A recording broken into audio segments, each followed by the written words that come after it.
Hi friends, నా పేరు హఫీజ్. మీరు చూస్తున్నారు తెలుగు టెక్ ట్యూట్స్. ఫ్రెండ్స్, ఈ వీడియోలో మనం గూగుల్ యాడ్సెన్స్ గురించి మాట్లాడదాం. సో ఇంటర్నెట్లో డబ్బులు సంపాదించాలి అని అనుకునే వాళ్ళకు కంపల్సరీ తెలియవలసింది ఏంటి అంటే గూగుల్ యాడ్సెన్స్. గూగుల్ యాడ్సెన్స్ లేకపోతే మనం యూట్యూబ్ ద్వారా కానివ్వండి, లేకపోతే మీకు ఏదైనా ఒక వెబ్సైట్ ఉందనుకోండి, ఆ వెబ్సైట్ ద్వారా కానివ్వండి, లేకపోతే మీ దగ్గరకు సంబంధించిన ఒక మొబైల్ యాప్ ఉందనుకోండి, ఆ యాప్ ద్వారా కానివ్వండి డబ్బులు సంపాదించడం. గూగుల్ యాడ్సెన్స్ అనేది వీటన్నిటికీ చాలా ఇంపార్టెంట్. ఓకే, సో ఏంటి ఈ గూగుల్ యాడ్సెన్స్? వెబ్సైట్కి ఎలా పనిచేస్తుంది, తర్వాత వచ్చేసి యూట్యూబ్కి ఎలా పనిచేస్తుంది, మొబైల్ యాప్స్కి ఎలా పనిచేస్తుంది అనే దాని గురించి ఈ వీడియోలో మాట్లాడదాం. ఓకే, సో తర్వాత దానిలో మనకు పేమెంట్స్ ఎలా ఇస్తుంది, మనం బ్యాంక్ డీటెయిల్స్ ఎలా యాడ్ చేయాలి, అవన్నీ దాని గురించి కూడా మనం ఈ వీడియోలో మాట్లాడదాం. ఎందుకంటే చాలామంది సబ్స్క్రైబర్స్ కింద అడిగిన క్వశ్చన్ ఏంటి అంటే ఇదే, నన్ను అంటే గూగుల్ యాడ్సెన్స్కి సంబంధించి ఒక డెడికేటెడ్ వీడియో చేయండి, అసలు ఏంటి ఇది అనే దాని గురించి చాలామంది అడిగారు. సో ఫ్రెండ్స్, మరి మనం దాని గురించే మాట్లాడదాం. ఫ్రెండ్స్ చూడండి, మనం అందరం టీవీ చూస్తూ ఉంటాం. టీవీ చూసేటప్పుడు మనకేంటి అంటే అక్కడ కంటెంట్ ఎవరైతే డిస్ప్లే చేస్తారో, అంటే ఆ మూవీ ఎవరైతే ప్రొడ్యూస్ చేశారో, లేకపోతే ఆ సీరియల్ ఎవరైతే క్రియేట్ చేశారో వాళ్ళు ఉంటారు. తర్వాత ఇంకొకరు ఎవరు ఉంటారు అంటే చూసే వాళ్ళు ఉంటారు, అంటే మనలా ఉంటారు. తర్వాత అక్కడ మీరు ఇంకొక కేటగిరీ చూడొచ్చు, అదేంటి అంటే అడ్వర్టైజ్మెంట్ వాళ్ళు. ఓకే, సో ఎలాగైతే ఇక్కడ 3 కేటగిరీస్ ఉన్నారో అలాగే దీనిలో కూడా ఉంటుంది. ఒకటి ఏంటంటే పబ్లిషర్స్ అని ఉంటారు, ఇంకొకరు ఏంటి అంటే విజిటర్స్ అని ఉంటారు, అంటే ట్రాఫిక్ అనొచ్చు. తర్వాత వచ్చేసి థర్డ్ వన్ వచ్చేసి మనకు అడ్వర్టైజర్స్. ఓకే, సో ఇక్కడ పబ్లిషర్స్ అంటే ఇప్పుడు ఎవరికైతే ఒక వెబ్సైట్స్ ఉంటుందో, లేకపోతే ఎవరికైతే ఒక యాప్ ఉంటుందో, లేకపోతే ఎవరికైతే ఒక యూట్యూబ్ ఛానల్ ఉంటుందో వాళ్ళని మనం పబ్లిషర్స్ అనొచ్చు. ఓకే, తర్వాత వచ్చేసి అడ్వర్టైజర్స్ అంటే మీకు తెలుసు, ఎవరైతే యాడ్ డిస్ప్లే చేయాలి అనుకుంటారో. తర్వాత వచ్చేసి విజిటర్స్ అంటే కూడా మీకు తెలుసు, అంటే ఇప్పుడు మీరు నన్ను ఎలాగైతే చూస్తున్నారో మీరు విజిటర్స్ అన్నట్టు. ఓకే, సో వ్యూవర్స్ అన్నట్టు, సో వాళ్ళను విజిటర్స్ అంటారు. సో ఇప్పుడు చూడండి, మీకు వెబ్సైటే ఉండనివ్వండి, లేకపోతే మీకు ఒక యూట్యూబ్ ఛానలే ఉండండి, లేకపోతే ఒక యాప్ అయినా కానివ్వండి, ఎక్కువగా అంటే మీకు డబ్బులు సంపాదించుకోవాలి అంటే ఇక్కడ మెయిన్ కావాల్సింది ఏంటంటే విజిటర్స్ అన్నట్టు. సో ఇక్కడ మీకు ఒక వెబ్సైట్ ఉందనుకోండి, ఆ వెబ్సైట్ ద్వారా మీరు డబ్బులు సంపాదించుకోవాలి అంటే మీరు ఫస్ట్ ఒక గూగుల్ యాడ్సెన్స్ అకౌంట్ క్రియేట్ చేయాలి. Okay, so Google AdSense account ఎలా క్రియేట్ చేయాలి అనే దాని గురించి నేను ఇంతకుముందు చాలా వీడియోస్ చేశాను, మీరు ఆ వీడియోస్ చూడొచ్చు. సో దానిలో మనకు చాలా రూల్స్ ఉంటాయి. ఓకే, సో ఈ రూల్స్కి తగ్గట్టు మనం ఒక వెబ్సైట్ని డిజైన్ చేసినట్టయితే మనకు గూగుల్ యాడ్సెన్స్ అకౌంట్ అనేది అప్రూవ్ అవుద్ది. సో మీ అందరికీ కొత్త వాళ్ళకు ఇంకా ఈ గూగుల్ యాడ్సెన్స్ అనే వర్డ్ కొత్తగా వినిపించవచ్చు. ఏం లేదు ఫ్రెండ్స్, ఇప్పుడు మీకు వెబ్సైట్ ఉన్న, యూట్యూబ్ ఉన్న, యాప్ ఉన్న, దాని ద్వారా డబ్బులు రావాలి అంటే దాని మీద అడ్వర్టైజ్మెంట్స్ రావాలి, అంతే కదా. సో ఆ అడ్వర్టైజ్మెంట్స్ మీరు వెళ్ళి ఎక్కడి నుంచి తెచ్చుకుంటారు అంటే ఇప్పుడు మీకు ఒక వెబ్సైట్ ఉంది, ఆ వెబ్సైట్ మీద అడ్వర్టైజ్మెంట్ డిస్ప్లే చేయాలి అంటే మీరు ఎవరిని కాంటాక్ట్ అవుతారు? ఎవరిని కాంటాక్ట్ అవ్వాల్సిన అవసరం లేకుండా మనం ఏం చేస్తామంటే యూట్యూబ్ అంటే గూగుల్ వాళ్ళని కాంటాక్ట్ అవుతాం అన్నట్టు. గూగుల్ యాడ్సెన్స్ ఏదైతే ఉందో అది గూగుల్ వాళ్ళది. ఓకే, సో మనం ఏం చేస్తామంటే నాకు ఫలానా ఒక సైట్ ఉంది, దీని మీద నాకు అడ్వర్టైజ్మెంట్స్ డిస్ప్లే చేయండి అని మనం ఎవరి దగ్గరికి వెళ్తామంటే గూగుల్ యాడ్సెన్స్ వాళ్ళ దగ్గరికి వెళ్తాం. ఓకే, సో ఈ గూగుల్ యాడ్సెన్స్కి యాడ్స్ ఎవరు ఇస్తారు అంటే ఇప్పుడు మీ దగ్గర ఏదైనా ఒక కొత్త ప్రోడక్ట్ మీరు లాంచ్ చేశారనుకోండి, అది అందరికీ ఎలా తెలుస్తుంది అని అంటే ఒకటి మీరు టీవీ ద్వారా వెళ్ళొచ్చు. కాకపోతే ఈ మధ్య చూసుకున్నట్టయితే టీవీ కంటే ఎక్కువగా అడ్వర్టైజ్మెంట్స్ సోషల్ మీడియాలో ఉంది. అయితే మీలో చాలామందికి ఇంకా ఈ గూగుల్ యాడ్సెన్స్ అనేది చాలా కన్ఫ్యూజింగ్ ఉండొచ్చు, కొత్త వాళ్ళు ఎవరైతే ఉన్నారో. సింపుల్గా చెప్పాలి అంటే ఏం లేదు, గూగుల్ యాడ్సెన్స్ అనేది మనకు అడ్వర్టైజ్మెంట్స్ని ఇస్తుంది అన్నట్టు. ఇప్పుడు మీకు ఒక వెబ్సైట్ ఉంది, ఆ వెబ్సైట్లో మీరు యాడ్స్ డిస్ప్లే చేయాలనుకోండి, మీ వెబ్సైట్ చాలామంది చూస్తారు, దాన్ని చూసేటప్పుడు మీరు దాని మీద యాడ్ డిస్ప్లే చేయాలి.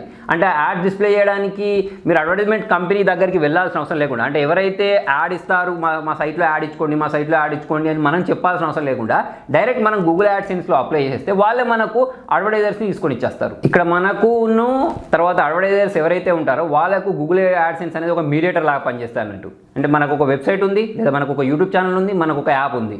ఓకే, సో దాని మీద యాడ్స్ రావాలి అంటే మనం యాడ్సెన్స్ దగ్గరికి వెళ్తాం. గూగుల్ యాడ్సెన్స్ అంటే గూగుల్ వాళ్ళకి సంబంధించిన యాడ్సెన్స్ దగ్గరికి వెళ్ళి మనకు సంబంధించిన వెబ్సైట్ లింకో, లేకపోతే యాప్ లింకో, లేకపోతే మనకు సంబంధించిన ఈ యూట్యూబ్ ఛానల్ సంబంధించిన లింకో ఇచ్చేస్తే దానికి మానిటైజేషన్ అంటే పాలసీస్కి తగ్గట్టు టర్మ్స్ అండ్ కండిషన్స్ ఉంటాయి సార్, ఆ టర్మ్స్ అండ్ కండిషన్స్ అన్నీ కరెక్ట్గా ఉంటే మనకు అడ్వర్టైజ్మెంట్ గూగుల్ యాడ్సెన్స్ అనేది అప్రూవ్ అవుద్ది అన్నట్టు.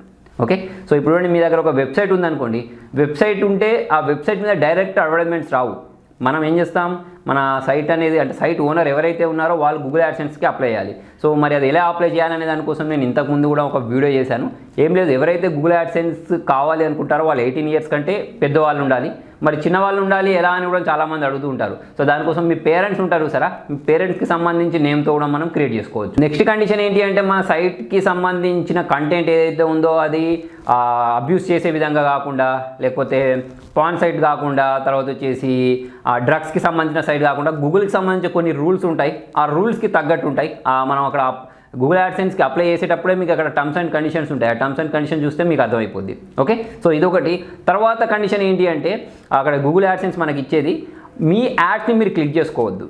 ఓకే, అంటే చాలామంది ఏం చేస్తారంటే కొత్తగా వెబ్సైట్ క్రియేట్ చేసిన వాళ్ళు వాళ్ళ యాడ్స్ని వాళ్ళే క్లిక్ చేసుకుంటూ ఉంటారు. సో మీ ఐపీ అడ్రస్ ద్వారా మీరే క్లిక్ చేసుకుంటే అమౌంట్ వస్తుంది, కాకపోతే కొన్ని డేస్కి అది బ్యాన్ అయిపోద్ది.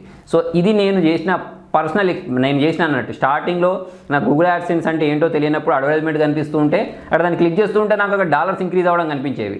సో అలా నేను అక్కడ బ్లాగర్ చేసినప్పుడు ఇలా చేశాను. ఓకే, సో నా యాడ్సెన్స్ అనేది డిసేబుల్ అయింది స్టార్టింగ్ ఎప్పుడు 2016 అప్పుడు. సో ఎప్పుడైనా సరే మనకు సంబంధించిన యాడ్స్ని మనం క్లిక్ చేసుకోవచ్చు, క్లిక్ చేసుకోవద్దు. తర్వాత ఇంకొకటి ఏంటి అంటే వేరే వాళ్ళకు డబ్బులు కూడా ఇవ్వద్దు. అంటే నా యాడ్ని క్లిక్ చేయండి అని, లేకపోతే మీ సైట్కి సంబంధించిన లింక్స్ని వేరే వాళ్ళకి ఇవ్వడం లాంటివి కానీ, మీరు పంపించినట్టు ఈ బాట్స్ అంటే గూగుల్కి సంబంధించిన బాట్స్ ఉంటాయి, అవి దొరకబట్టాయి అంటే మీ యాడ్సెన్స్ని డిసేబుల్ చేస్తాయి అన్నట్టు. ఓకే, సో ఈ కండిషన్స్ని ఫాలో అవ్వకుంటూ మనం ఒక యాడ్సెన్స్ అకౌంట్ని క్రియేట్ చేసుకోవచ్చు. తర్వాత ఇంకొకటి ఏంటి అంటే ఒకటే పేరు మీద 4-5 రకాల యాడ్సెన్స్ ఉండద్దు. అంటే ఒకటే ఉండాలి, ఒక పేరు మీద ఒకటే యాడ్సెన్స్ అకౌంట్ ఉండాలన్నట్టు. ఓకే, సో మీకు 2-3 అకౌంట్స్ ఉన్నాయనుకోండి, అప్పుడు మీకు అన్ని అకౌంట్స్ అనేవి డిసేబుల్ చేయబడతాయి. సో ఒక అకౌంట్ మీద ఒక పేరు మీద ఒకటే యాడ్సెన్స్ అకౌంట్ ఉండాలి. నెక్స్ట్ చాలామందికి ఇంకొక డౌట్ రావచ్చు, అసలు మనం యూట్యూబ్ ద్వారా సంపాదించే డబ్బులు లేకపోతే మనం వెబ్సైట్ ద్వారా యాప్ ద్వారా సంపాదించే డబ్బులు మనకి ఎలా వస్తాయి అని అంటే ఈ గూగుల్ యాడ్సెన్సే మనకు ఒక మీడియేటర్ లాగా పనిచేస్తారు అన్నట్టు. ఓకే, సో మనకి ఎంతమంది విజిటర్స్ వచ్చారు, ఎన్ని క్లిక్స్ వచ్చాయి, ఎంతమంది చూసారు, ఇవన్నీ అనేది ఎక్కడ స్టార్ట్స్ అనేవి ఎక్కడ ఉంటాయి అంటే మనకు గూగుల్ యాడ్సెన్స్లో ఉంటాయి. సో వీళ్ళు ఏం చేస్తారు అంటే మనకు వచ్చిన అంటే ఎన్ని క్లిక్స్ వచ్చాయి అనే దాని మీద డిపెండ్ అయ్యి అక్కడ మనకు అమౌంట్ అనేది కనిపిస్తుంది. ఆ అమౌంట్ని మన బ్యాంక్ అకౌంట్కి పంపించేస్తారు. ఓకే, ఎవ్రీ మంత్ 21st మనకు అక్కడ వాళ్ళు రిలీజ్ చేస్తారు. రిలీజ్ చేసినప్పుడు అది మనకు 28th అంటే ప్లేస్ని బట్టి ఒక 30, కొంతమందికి 30కి వస్తుంది, కొంతమందికి 2కి వస్తుంది, కొంతమంది 22కి వస్తుంది, కొంతమందికి 23కి వస్తుంది. సో ఇలా రకరకాలుగా వస్తాయి. నాకు కూడా ఒక్కొక్క రోజు కొన్ని మంత్స్ ఒకలాగా వస్తాయి, కొన్ని మంత్స్ ఒకలాగా వస్తాయి. కాకపోతే 21st మాత్రం వాళ్ళు దాన్ని రిలీజ్ చేసేస్తారు. సో మనకు వచ్చిన డబ్బుల్ని మన బ్యాంక్ అకౌంట్కి పంపించేది ఏంటి అంటే గూగుల్ యాడ్సెన్స్. అంతేగా, అర్థమైందిగా. నెక్స్ట్ వచ్చేసి వెబ్సైట్ ద్వారా ఎలా సంపాదిస్తాము అంటే మనకు అక్కడ ఒక యాడ్ యూనిట్ అంటే ఒక కోడ్ ఇస్తారు. ఆ కోడ్ని మనం జనరేట్ చేసి తీసుకొచ్చి మన వెబ్సైట్లో పెట్టాలి. సో అది ఎలా పెట్టాలి అని నేను దానికోసం ఒక డెడికేటెడ్ వీడియో చేస్తాను. ఇది ఇప్పటికే పెద్దగా అయిపోతుంది. తర్వాత మనకు యూట్యూబ్లో అయితే ఎలాగో అవసరం లేదు, మనం ఎలా లింక్ చేయాలి యాడ్సెన్స్ని యూట్యూబ్ తోటి ఎలా లింక్ చేయాలి అనే దానికోసం ఇంతకుముందు ఒక వీడియో చేశాను, మీరు ఆ వీడియో చూడండి. ఆ వీడియో లింక్ చేసిన వెంటనే మనకేంటి అంటే యాడ్స్ రావడం, యూట్యూబ్ మీద యాడ్స్ యూట్యూబ్ వీడియో ఉంటుంది, ఆ వీడియో మీద యాడ్స్ రావడం, డిస్ప్లే రావడం స్టార్ట్ అయిపోతే అక్కడ నుంచి మనకు ఎర్నింగ్స్ అని వస్తాయి. అలాగే ఒక యాప్ మీద యాడ్స్ ఎలా జనరేట్ చేయాలి అనే దానికోసం కూడా నేను మీకు యాడ్ మ్యాప్ అకౌంట్ ఉంటుంది. ఓకే, సో ఆ యాడ్ మ్యాప్ అకౌంట్ కూడా మనకు గూగుల్ యాడ్సెన్స్ తోటి లింక్ అయి ఉంటుంది అన్నట్టు. ఓకే, సో అక్కడ కూడా మనం యాడ్ యూనిట్స్ని జనరేట్ చేసి యాప్లో పెట్టాల్సి ఉంటుంది.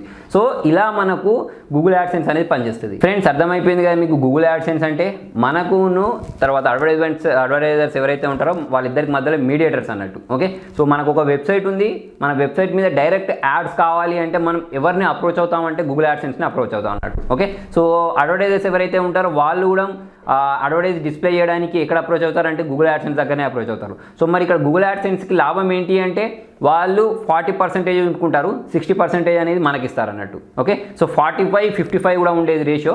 సో ఆ పర్సంటేజ్ ప్రకారం మనకు డబ్బులు అనేది ఇచ్చేస్తారు. యాడ్ డిస్ప్లే చేయడానికి ఒక గూగుల్ యాడ్సెన్సే ఒకటే ఉండదు, గూగుల్ యాడ్సెన్స్ లాంటి సంస్థలు చాలా ఉంటాయి. ఫర్ ఎగ్జాంపుల్ క్లిక్సార్ అని ఉంటుంది, తర్వాత బిట్ అడ్వర్టైజర్స్ అని ఉంటాయి. సో ఇవి అంత ఎక్కువ ఫేమస్ ఏం కాదు, ఎక్కువగా ఫేమస్ అయినవి ఏంటి అంటే గూగుల్ యాడ్సెన్స్ మాత్రమే. ఓకే, సో నేను క్లిక్సార్ ద్వారా కూడా నేను డబ్బులు ఎర్న్ చేశాను అప్పట్లో, కాకపోతే దానికి ఎక్కువ గూగుల్ యాడ్సెన్స్ అంత ఫేమస్ ఏం కాదు అది. ఓకే, సో మరి ఫ్రెండ్స్ ఈ వీడియోలో మీకు అర్థమైపోయింది కదా గూగుల్ యాడ్సెన్స్ అంటే ఏంటి అనేది. మరి నెక్స్ట్ వీడియోలో దాన్ని ఎలా క్రియేట్ చేయాలి, ఒక యాడ్ యూనిట్ ఎలా జనరేట్ చేయాలనేది చూద్దాం. సో వీడియో నచ్చినట్టయితే లైక్ చేయండి, షేర్ చేయండి. ఇంట్రెస్టింగ్ అప్డేట్స్ కోసం చూస్తూనే ఉండండి తెలుగు టెక్ ట్యూట్స్.